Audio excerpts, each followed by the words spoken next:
大家好，我是林晴。普京返回莫斯科后，总统府的电话一直处于繁忙状态。直到8月19号，普京已经给8位国家领袖通了电话，从卢卡申科到莫迪，从卢拉到扎帕罗夫，从拉赫蒙到马福萨，只有习近平不在通话名单上。显然，普京的这个举动非常耐人寻味。这是故意冷落习近平呢，还是有其他原因？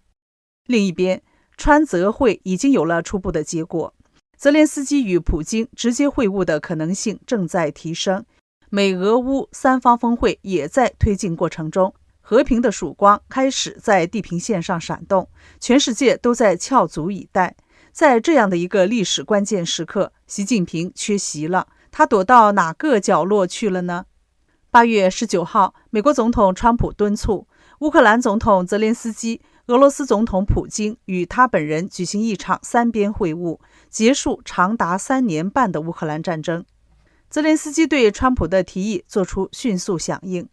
川普总统与普京通话后，在社群媒体上发帖说，泽连斯基和普京必须先举行1对1会谈，此后美俄乌三方领导人才有可能举行会晤。欧洲国家向乌克兰提供安全保证，美国扮演协调角色。北大西洋公约组织秘书长马克·吕特接受福克斯新闻采访时表示，尽管克里姆林宫公开发表的声明比较含糊，但普京实际上已同意与泽连斯基会面。据德国总理默茨透露，美国总统与俄罗斯总统通了电话，并同意俄罗斯总统普京与乌克兰总统泽连斯基将在未来2周内举行会谈。川普和欧洲领导人商定，美国国务卿卢比奥将领导一个由国家安全顾问和北约官员组成的工作组，为乌克兰起草安全保证。安全保证将包括4个组成部分：军事存在、防空、军备和监督停止敌对行动。美国可以通过多种方式向欧洲维和人员提供间接军事支持，无需派遣美国部队。在川普看来，泽连斯基想要结束战争，普京也是。现在大家所努力的就是让战争结束。川普要求泽连斯基提供乌克兰无人机产业价值500亿美元的经济权益，以确保美国从中获得一些收益。自战争爆发以来，基辅已经建立了一个规模可观的无人机产业。泽连斯基提出，在欧洲伙伴的融资支持下，采购价值1000亿美元的美国武器和装备。川普对此做出积极反应。美国总统川普和欧盟领导人这几天都在为争取乌克兰和平而忙得不亦乐乎。中共被全世界遗忘在墙角，只能站在旁边说一些不着边际的话。8月19号，中共外交部发言人毛宁表示，中方始终认为对话谈判是解决乌克兰危机的唯一可行出路，我们支持一切有利于和平的努力。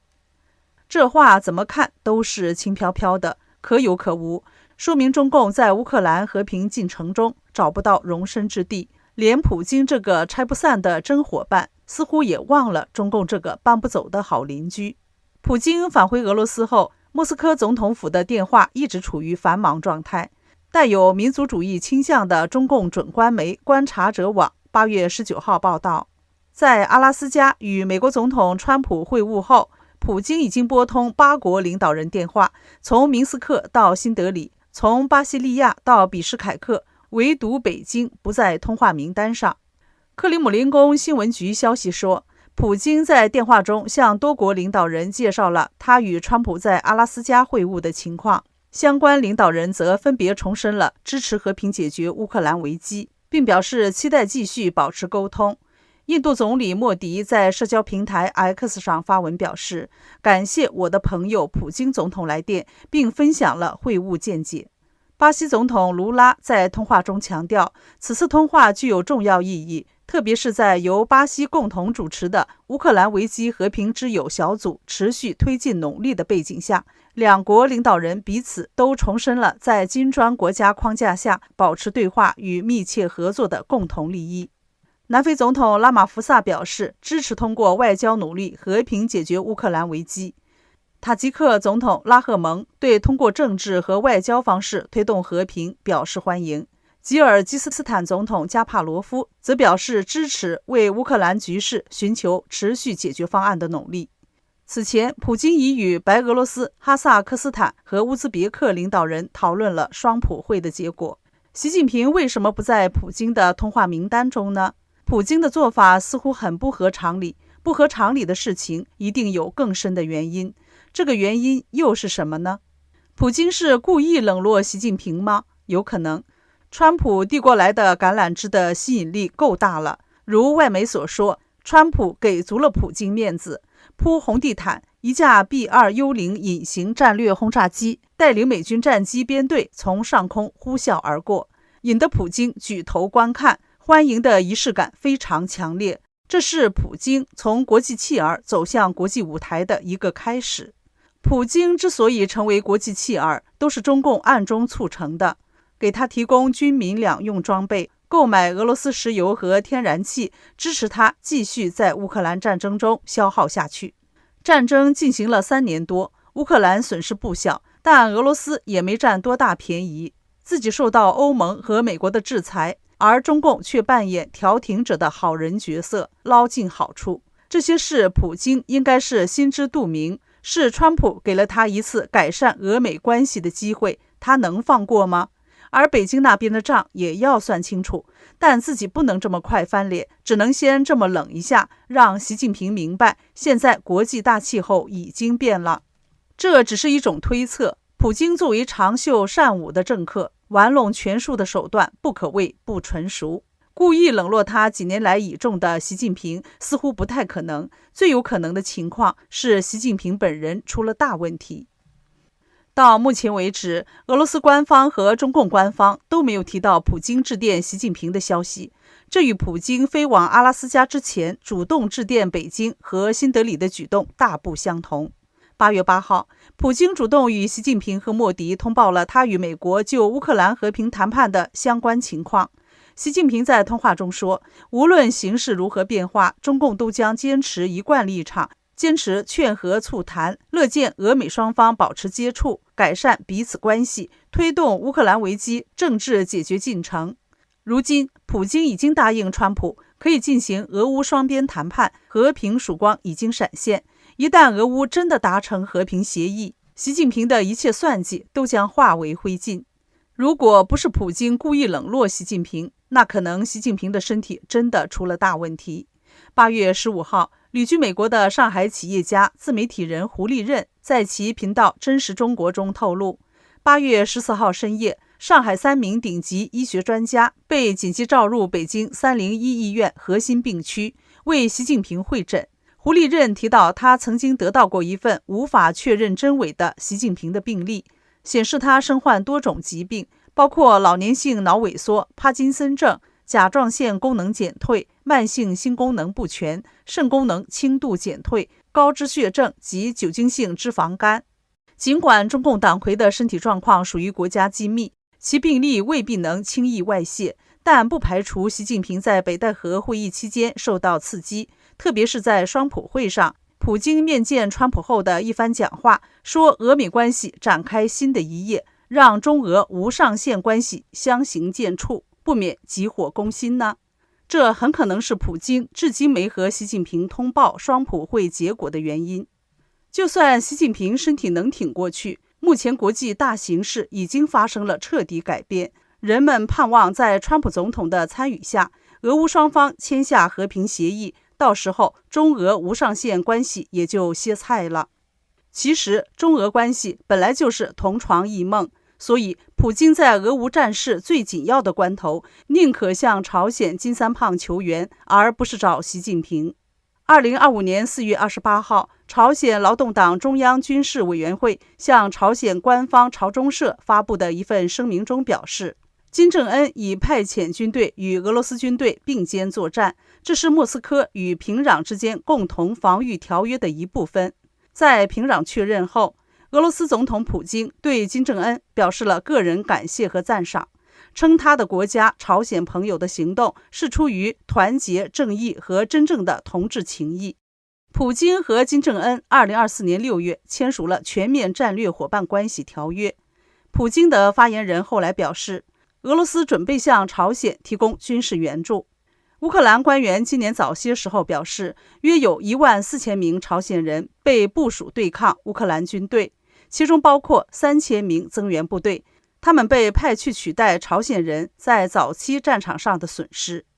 韩国国家情报院1月份表示，约有300名朝鲜士兵在战斗中阵亡，另有2700人受伤。乌克兰总统泽连斯基将朝鲜伤亡人数定为4000人，而美国估计的数字较低，约为1200人。法广2024年6月报道，2023年极少走出国门的金正恩访问俄罗斯，受到俄国隆重款待。金正恩在访问中明言，朝俄友谊亲如战友，朝鲜将全力支持俄罗斯。金正恩还承诺将优先考虑朝俄关系。据华盛顿和首尔称，作为报答，俄罗斯为朝鲜的卫星项目提供了专业知识，并为朝鲜的粮食短缺问题提供援助。不过，对于习近平，普京可能就没那么心甘情愿倾力相助了。新苏黎世报8月12号的评论文章说，尽管中共对台湾的吞并之心一直非常强烈，然而一旦中共向俄罗斯请求军事支援，普京的回应却非常不确定。普京虽然很难拒绝北京提出的请求，因为普京在乌克兰战争中高度依赖来自中国的军民两用物资。俄罗斯使用的无人机和导弹零部件中70%来自中国，而侵乌战争爆发以来，中俄贸易额也已经翻了1倍。不过，如果北京对台湾发动战争，中共对俄供应会因自身需求而减少，甚至可能完全断货，这显然不符合克里姆林宫的利益。此外，俄罗斯无论在政治、经济还是军事上都无法承受多线作战的负担。俄罗斯国民经济前景暗淡， GDP 基本不再增长，通胀却在以2位数的水平不断上升，民用工业陷入停滞，唯一呈现增长的军工产业也在2025年出现了回落的势头。俄罗斯的财政赤字在不断扩大，同时也没有可能通过借贷来填补空缺，民众可享受的福利也不断下滑，预计可动用的储备也将在今年年底耗尽。在军事层面上，尽管俄军在规模、装备和后勤方面占据优势，但在乌克兰的推进速度却远远不如预期。有关俄罗斯军队不可战胜的神话宣传早已不攻自破，因此普京完全没有能力去为习近平的攻台计划而牵制西方。中共自身的经济更是水深火热。彭博社8月18号报道，中国7月资本外流创下历史新高。根据中共国家外汇管理局发布的数据，上个月中国国内银行代客户向境外净汇出资金583亿美元，用于证券投资，这是自2010年有记录以来的最大单月资金外流。彭博社指出，中国资本外流加剧的部分原因在于内地投资者今年大举买入香港股票，以及7月南向债券通项目的扩容，允许更多境外债务投资。与此同时，外国基金继续减持中国债券，可能是因为与风险资产和其他全球投资品种相比，中国债券的吸引力正在下降。根据彭博社汇编的数据，7月份境内投资者通过南向债券通购买126亿元人民币的海外债券，创下今年以来的最高月度投资额。中共央行数据显示，7月份境外机构在银行间市场持有的中国债券减少约3000亿元人民币，降到2024年1月以来的最低水平。中国资本外流加剧，中共对居民向境外汇款提出了更严苛的要求。2025年8月4号，中共央行、国家金融监督管理总局、中国证监会联合发布《金融机构客户尽职调查和客户身份资料及交易记录保存管理办法》征求意见稿，面向社会公开征求意见，截止日期为2025年9月3号。文件一亮相，就把往境外汇款推到了聚光灯下。单笔跨境汇款金额达到人民币5000元或外币等值1000美元及以上。金融机构必须核实汇款人身份，并将关键信息随款项一并传递到境外接收机构。